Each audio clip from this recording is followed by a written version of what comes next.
Welcome to Harini channel. இன்றைக்கி என்ன பார்க்க போகிறோம்னா, இன்றைக்கி நைட்டு சாப்பாடு என்னென்னு பார்க்கலாம். சப்பாத்தியும் பன்னீர் கிரேவியும் தான்.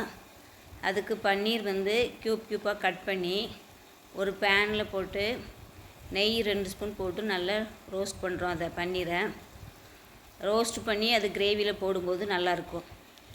கிரேவி தக்காளி, வெங்காயம், கரம் மசாலா, மல்லித்தூள், மிளகாத்தூள் எல்லாம் வதக்கி ஆற வச்சு மிக்ஸியில் அரைச்சி அதை தாளித்து கொதிச்சிட்ருக்குது. இதான் கிரேவி. இப்போ அங்கே பன்னீர் வதங்கிட்டுருக்குது நெய்யில். அதை நெய்யில் நல்லா ரோஸ்ட் பண்ணி போடும்போது பன்னீர் சாப்பிட்றதுக்கு நல்லாயிருக்கும், சாஃப்டாகவும் இருக்கும். அந்த நெய் ஸ்மெல் வரும், நல்லாயிருக்கும். இப்போ பாருங்கள், நல்லா ரோஸ்ட் ஆகிட்டு. ரோஸ்ட் பண்ண பன்னீரை எடுத்து நம்ம கிரேவியில் போடுறோம்.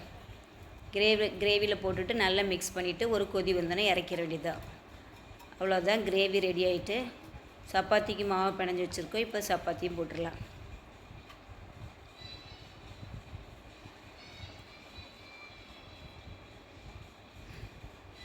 நீங்களா கிரேவி ரெடி ஆகிடுச்சு, அவ்வளோதான். அது மேலே பட்டர் இருந்ததுன்னா கொஞ்சம் மேலே பட்டர் போட்டுக்கலாம். நெய்னா 2 ஸ்பூன் இதில் ஊற்றிருக்கிறேன். அதனால் அது நல்லாயிருக்கும். நெய் போட்டு தான் செஞ்சுருக்கோம்.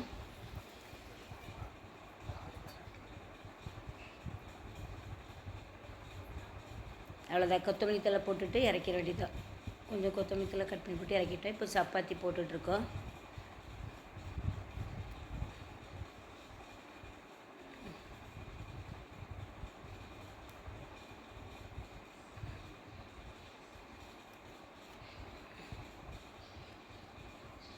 வாங்க சாப்பிட்லாம் எல்லோரும். பாருங்கள், பன்னீர் கிரேவியும் சப்பாத்தியும்.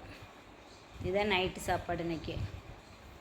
இந்த வீடியோ பிடிச்சா லைக் பண்ணுங்கள், ஷேர் பண்ணுங்கள், கமெண்ட் பண்ணுங்கள். மறக்காமல் சப்ஸ்கிரைப் பண்ணிடுங்க. பாய்.